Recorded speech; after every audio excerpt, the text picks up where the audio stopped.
So I'm a used car dealer, and I sell cars that are $5,000 and under. And one big rule that a lot of car dealers follow is that they actually never want their consumer to know how much they actually paid for the vehicle. And later on, I'm actually going to break the golden rule of all used car dealers, and I'm going to show you exactly what I paid for this Lexus GS 300, and then you'll be able to see exactly what I'm trying to make on it. I'm selling it for $4,000, and it seems very ridiculous to me that this is such a massive game in the car market. And I can tell you, I've never really understood this whole thing about not letting customers actually know what you have in the car.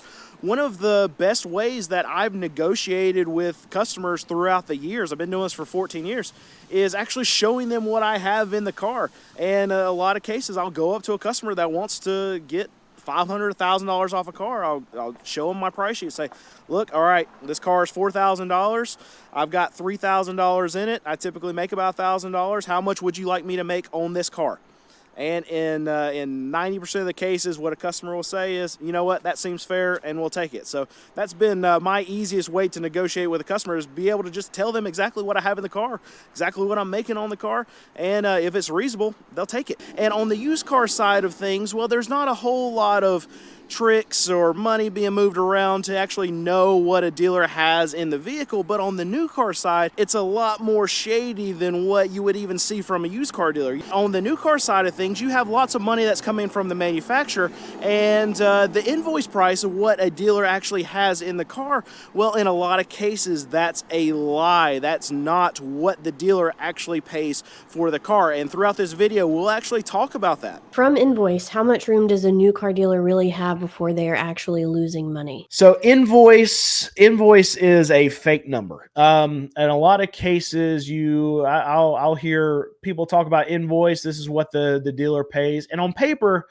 technically, yeah, the invoice price is what a new car dealer is paying for the car. But there's a lot of other things that the manufacturer is actually giving the car dealer. For actually just even having the car. Holdback is an easy one. On some cars, it's $1,000, $2,000. It's just money that the manufacturer gives the car dealer for just having the car. You have advertising assistance. That can be $1,000 on a car. You have floor plan assistance. That could be anywhere between like 3 and 6% of whatever the car costs.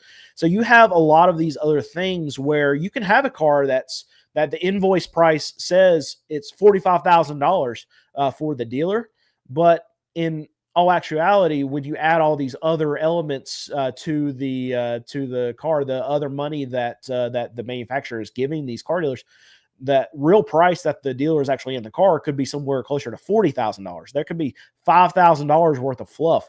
So even if you're buying a car at invoice, it doesn't necessarily mean that car dealer is breaking even on that car, because there's so much other money that comes from the manufacturer to these actual these dealerships.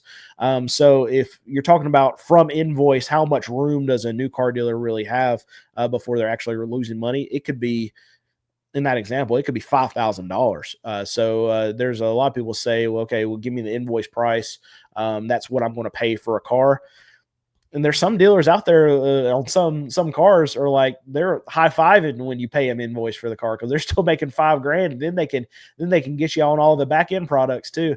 So you never want to really go in and negotiate off invoice. You need to find out what a good price on the vehicle that you're looking at, whether it's 10% off MSRP, 20% off MSRP, whatever it is. You need to go in negotiating off that. And if we go in and talk to a salesperson about invoice anyway, they're just going to laugh at you. The salespeople don't even really care about the invoice. And a lot of them probably don't even know what the invoice price is.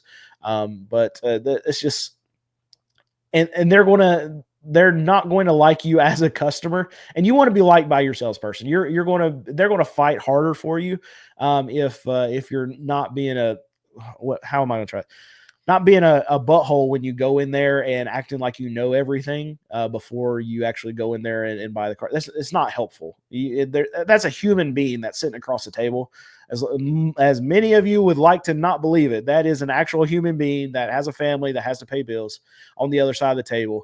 And the better, not say relationship, but the better dialogue that you can have, the better rapport, that's a better way to say it, that you can have with the salesperson, the more that you're going to be able to potentially get them to knock off the car, because they're going to be able to go to their salesperson, to their sales manager, like, look, this guy wants this amount off, and this is what where we need to be on the car to actually get the deal done. But if the salesperson doesn't like you, they're not going to spend time with you, especially if they don't think you're a serious buyer. So you just need to be careful with what words and how you talk to a salesperson when you're going in to negotiate. And just remember, at the end of the day, that's an actual human being that you're talking to, and that will start you off on a much better foot when you're trying to actually negotiate a car. And invoice price doesn't matter. Nothing matters. I mean, yeah, the invoice price, all that matters is the out the door price, and what percentage you're getting off of whatever sticker that they're trying to show you. But what they paid for the car is a false thing. Like in a lot of cases, these sales managers, they're not even going to know technically what they have in the car, because there's so much other money that's going to the dealer principal from the manufacturers. And one other thing about that is just to build rapport with the salesman doesn't mean that you have to trust them, because I mean, you still need to keep your alert up on if it's somebody that's dishonest. But we're not suggesting that you just have to go be nice if they're being dishonest, but it doesn't really help anything. Just go and be rude. But if you go in there, know what you're talking about. There's lots of more channels out there where you can get a good feel for negotiating before you go in. And if I was going to negotiate, I would be just binge watching as many of them as I could. Yeah, this is a good one here. Like, what if you're going to negotiate for a car? Like, you can go through a bunch of negotiations that Tommy's done on Delivered, and you can find. I mean, he's getting probably just about the best price that you're going to be able to get off a car when he's going to negotiate. So you can use that as a jumping off point. When we went and bought a new Honda Odyssey for my wife last year, and he was the first. I called him and said, okay, what's a good deal on a Honda Odyssey? And he said 10% off of MSRP at that time. So we walked into the Honda dealership. I sat down with the salesperson. I said, okay, we want this. We don't want to pay any of the extra fees. I want 10% off MSRP, and I'll write you a check right now. And our negotiation lasted like 5 to 7 minutes, and we were done, and we had a price sheet, and we had the deal done very quickly. He did 2 pencils and came back and said, no, if you don't give it to me for this, I'm just going to leave, and be willing to leave. And we were very willing to leave. And we even told him the next Honda dealership we're going to, we'd said it by name. And he's like, no, we don't want you to do that. And he grabbed us and pulled us back down to the table and said, okay, we'll do it for this. How many of your cars currently have a check engine light on? It should be none of them. We have to get all of our cars inspected before we can actually sell them. Now, there can be situations where problems pop up after we get them inspected. Like sometimes O2 sensors, especially if there's a lot of rain or something, some condensation can get up into the car and make some of the electrical things go crazy. If a car sits for a while and converters were on the verge of being clogged up, then that can throw some bad readings to your O2 sensors. It can throw some converter codes. So that can happen later on. But it's very rare for a situation like that to happen. But we have to have our cars inspected by the state of North Carolina, meaning check engine light can't be on before we can actually sell one of our vehicles. And I can go back to just tell you why there's a lot of car dealers that don't do what we do, because that's a very difficult feat to achieve when you're selling cars that are $5,000 and under, to get them all ready to be able to pass inspection. I mean, we're selling right now between 55, 65 cars a month, and every one of those cars has to be inspected through the state of North Carolina, meaning little things like O2 sensors, converters that are clogged up. I mean, anything that's going through on the check engine light, that stuff has to be fixed before we can actually sell it. We have a mechanic on staff, and that's very, very beneficial to us, because all these small nickel and dime jobs, use the example of the O2 sensor. O2 sensor might only be $50 to $90 for the car, but you go to a mechanic and they're going to charge you $225, $250 to actually do the job. So a lot of other car dealers, they can't do that, because that immediately we're only making $1,000 to $1,200 per car. And if you have to do just simple O2 sensor, And that, I mean, that can cut into your to the amount of money that you're going to make. I mean, that's if we're paying $250 for O2 sensor, that can be 25% of what we were going to make on the car. So it makes it very, very difficult for a lot of other dealers to do what we do with this kind of range of car, and it's hard. It's hard. Do you take consignment vehicles at your location? No, I do not. The thing about it is, I have enough cars that I'm trying to sell on my own, and I don't want anything to get to muddy up anything that's on my car lot. So if I bring a car in and it's not mine and there's a problem with it, well, now I have to call the owner, figure it out, and it's not something that I want to actually sell on my lot. I even have, like, my cousin has a Subaru that he wants to sell, and he asked if he could sell it on my lot, and he told me what he wanted for it, and I said, you know what, if it was perfect, I still wouldn't sell it. And I know it's got a few little issues here or there. It's been leaking some oil, it's burned some oil, and it's not something that I want to really even put my name behind, and for the amount of money that he wants for it.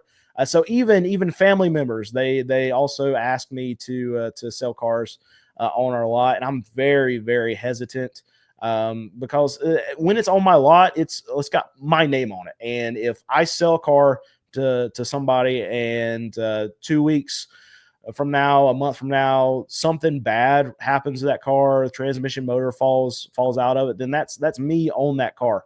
And I would rather take that risk with stuff that I actually buy myself, that I'm putting my money behind, that I'm able to make money on. Now, I know, like, there's a lot of dealers that will sell cars on consignment and they'll still make $500 or whatever. It's just, it makes things muddy, and this is, it's not something that I want to do. And if I'm going to mess up on something, I want to be the only one to blame for the mess up. So that's I want it to just fall on my shoulders. And when you add in other layers of complexity in business, it's almost never a good look or a good outcome that happens. All right, so I told you that I would tell you exactly what I have in this car. We're selling it for $4,000. It's a 2006 Lexus GS 300, and we have $3,100, 3110, so $3,110 to be exact. And I'll show you, just so you know I'm not just making a video for YouTube here. But there it is, 2006 Lexus GS 300, and that's the total amount we have in it. It's $3,110. So there you go. We're making what? $890 on this car out here. On average, we try to make $1,000-$1,200. Sometimes we round down on the number, so that one we just put out. We're going to make a little bit less than what we usually, but trying to move some metal, right? So make a little bit less. It's a good car, ready to get it rolling.